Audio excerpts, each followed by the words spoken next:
এই ঠাকুমাটা দেখো তার নাতনির ছাতা নিয়ে বেরিয়ে পড়েছে, তাই বোন আর আমি হাসছিলাম। হাসছিস তুই? তোকেও একদিন ওরম ছাতা নিয়ে বের করবো। কালকে যেমন বলেছিলাম দিদাদের বাড়ি যাবো, ঠিক সেরকম আজকে বেরিয়ে পড়েছি। আর কাজের মাসিকে চালাতে দিয়েছি, সরি আমার বোনকে, কারণ ওকে সবাই কাজের মাসি বলছে, তাই জন্য আমি বোন বলছি। আমার বোনকে আমি চালাতে দিয়েছি। হাতটা লম্বা করে ধরতেও পারছি না, কখন কোন গাড়ি আসবে ধাক্কা দিয়ে চলে যাবে, তাই জন্য আমি এরকম সামনে সামনে করে ধরে রেখেছি। কিন্তু না, আমি দূর করেও ধরতে পারবো মাঝে মাঝে যখন ফাঁকা রাস্তা সব চলছে। আমি জানি কাজের মাসিটা চালাচ্ছে, সেদিনকে আমার একটা পা তাও বেঁচেছিল। আজকে দেখি যা চালাচ্ছে টলবল করে এদিক ওদিক। দেখো কাঁধে ব্যাগ, কাজের মাসিও নিয়েছে ওই যে। ওফ, দেখাতেই হবে মানে। কিন্তু আমরা পড়াশোনা করতে যাচ্ছি এত বিজ্ঞান, কিন্তু মোটেও না। আমার এর মধ্যে না মেকআপের জিনিস আছে। এত বড় ব্যাগে রিলস করবো, যেখানেই যাই রিলস করবো। রিলস না করে আমি থাকতে পারি না। ঘরে থাকলেও দুপুরবেলা রিলস করতাম, আর দিদাদের বাড়ি যাচ্ছি, ওয়াইফাই আরোই তো ভালো, তাও তো মাঝে মাঝে হতে থাকে। তো জার্সি, হ্যাঁ লোকের জামা প্যান্ট মেলে থাকবে সব আমার। দেখো এখন রোদটা কম, এদিক থেকে কত সুন্দর হাওয়া দিচ্ছে। আর যখন অন্যবারে এখানটায় যা রোদ থাকে, ওখানে কালী পুজো আজকে না কালী পুজো হয়ে গেছে, প্যান্ডেল করা আছে দূরে। ওটা তো অনেকদিন থেকে প্যান্ডেলটা, হ্যাঁ সেই বাড়ি যাচ্ছিলাম, ওখানে প্যান্ডেল হচ্ছিল। আমার ব্লগেও আছে, নো প্রবলেম, আমি সব জানতে পারি আমার ব্লগের জন্য। বোন তোর ঘর হয়ে গেছে, শুধু দরজাটা হয়ে গেছে, ওইদিকে ঘর আছে, ওরকমভাবেই থাকবে এখানে খোলা আকাশের নিচে। না, নো প্রবলেম।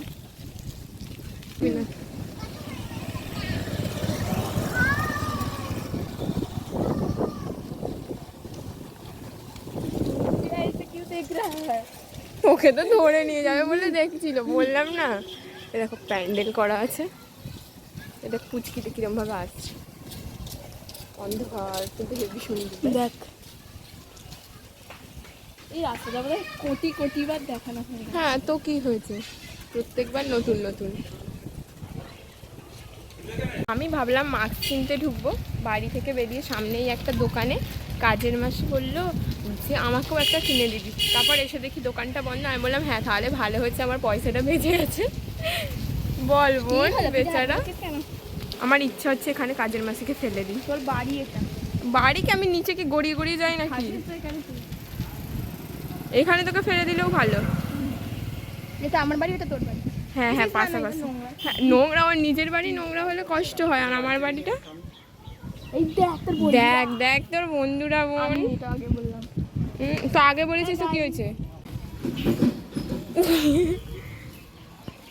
এখন কাজের মাসে রেস্ট নেবে, আমার পালা এসছে। আমি এবার কেটিএম চালাবো, তাই আমি পরে ব্লগ করবো আবার।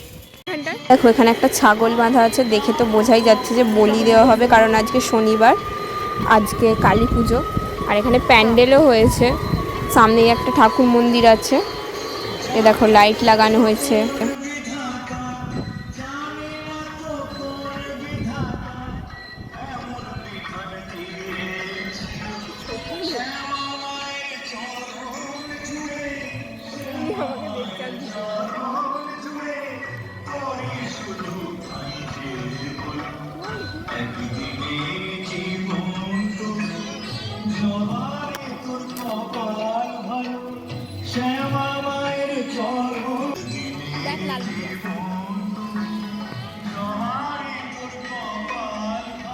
এসে গেছি। উফ কি গরম লাগছে। আজকে আমরা দিদাকে না ফোন করেই এসছি। এই বাপরে, দিদা সব গুছিয়ে রেখে গেছে ঘাঁটতে।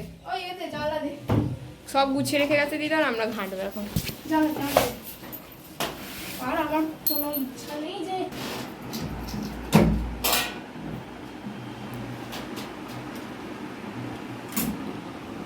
টিভিটা আগে চালা ভাই। টিভি কোনটা?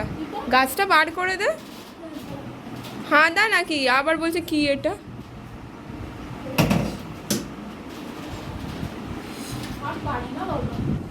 বাবা গো, আজকে আমি টিপ আনতেই ভুলে গেছিলাম। টিভি চালা যা, আমাকে পড়তে বসতে হবে। থাক বলিস না, আমার স্বপ্ন আছে তো। তোর স্বপ্ন তো হবি, বলবো আর না কিছু। দিদা একটু ব্যস্ত ছিল বলে বোনকে বললো পুজোটা করে দিতে, কিন্তু বোন আবার এতই কুড়েও করবে না বলে ও আবার আমাকে এসে বললো যে দিদা তোকে বলেছে পুজো করতে। আমি আমি হয়তো ভাবলাম হ্যাঁ সত্যিই আমাকে বলেছে, তাই জন্য আমি পুজোটা করে দিলাম। দেখো আমি পুজো করছিলাম বসে বসে।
শুয়ে শুয়ে জানলা দিয়ে দেখলাম পুরো অন্ধকার হয়ে আসছে, মেঘলা মেঘলা করছে।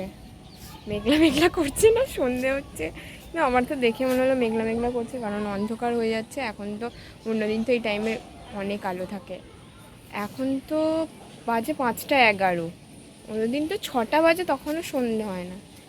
দেখো বলেছিলাম না ছাদে একবার আসবো, তো এসেছি। বোনকে ডাকলাম, বোন আসেনি, আমি একাই এসেছি। গাছগুলো দেখতে এলাম, যেই গাছে যা ফল ঝুলবে তবেই বুঝবো যে সেই গাছটা, ফল দেখে, নাহলে তো আমারও তো বোঝার ক্ষমতা নেই। বেগুন গাছ দেখতে পেয়ে গেছি, অনেক গাছ হয়ে গেছে গাছ ছাদে, অনেক গাছ।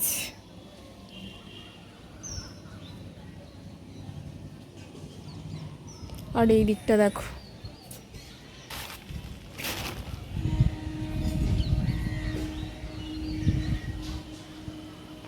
আমাদের টিকিট খাতাম, এবার আমাদেরকে চলে যেতে হবে। কাজের মাস ওখান দিয়ে চেঁচাচ্ছে।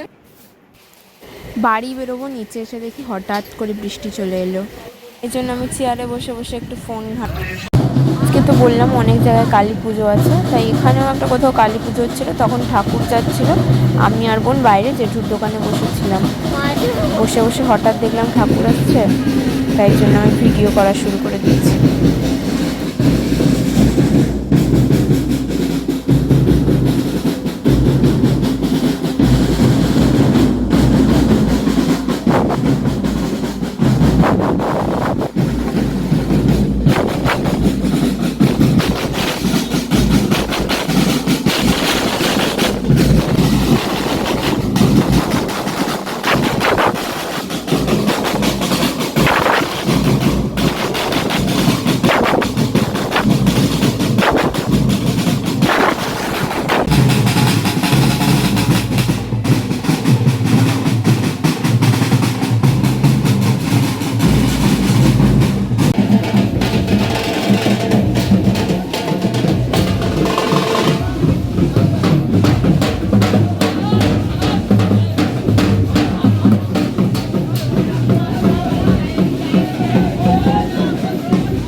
এইখানে বসে আছি, এখান পর্যন্ত ভোগের গন্ধ আসছে, হাওয়া দিচ্ছে, সেন্টটা আসছে।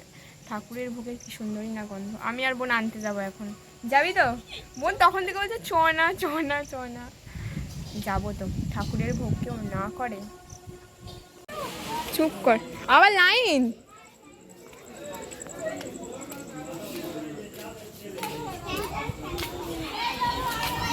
এসে গেছি আমরা ভোগ নিয়ে। দেখলে যে দিদাদের বাড়ি থেকে এলাম, বৃষ্টি শুরু হয়ে গেছিলো, কিন্তু তারপরে বৃষ্টিটা কমলো, তারপর এলাম। আর এসে বাইরে জেঠু তখন দোকানে ছিল না, তখন দোকানে বসেছিলাম। জেঠু বাজারে গেল বলে বললো দোকানে বসতে, তাই জন্য আমি দোকানে বসলাম। আমি আর বোন বসে দেখছিলাম, ওখান থেকে ঠাকুর যাচ্ছিলো, ব্যান্ড পার্টি বাজছিলো। আজকে অনেক জায়গায় কালী পুজো আছে। আর আজকে তো কোনো পড়া ছিল না, দাদা পড়ার ছুটি দিয়েছে, নাহলে তো পড়া থাকে শনিবার আমার। এখন আমার খাওয়া দাওয়া কমপ্লিট, এবার আমি ঘুমিয়ে পড়বো। তাহলে আজকের মতো ব্লগটা আমি এখানেই এন্ড করছি। আবার দেখা হবে নেক্সট ব্লগে। ততক্ষণ তোমরা সবাই ভালো থেকো, সুস্থ থেকো, সাথে থেকো। আর যদি আজকের ভিডিওটা ভালো লাগে তাহলে একটা লাইক অবশ্যই করবে, একটা লাইক কমেন্ট শেয়ার, আর চ্যানেলটাকে অবশ্যই সাবস্ক্রাইব করে যাবে। আজকের মতো গুড নাইট, টাটা।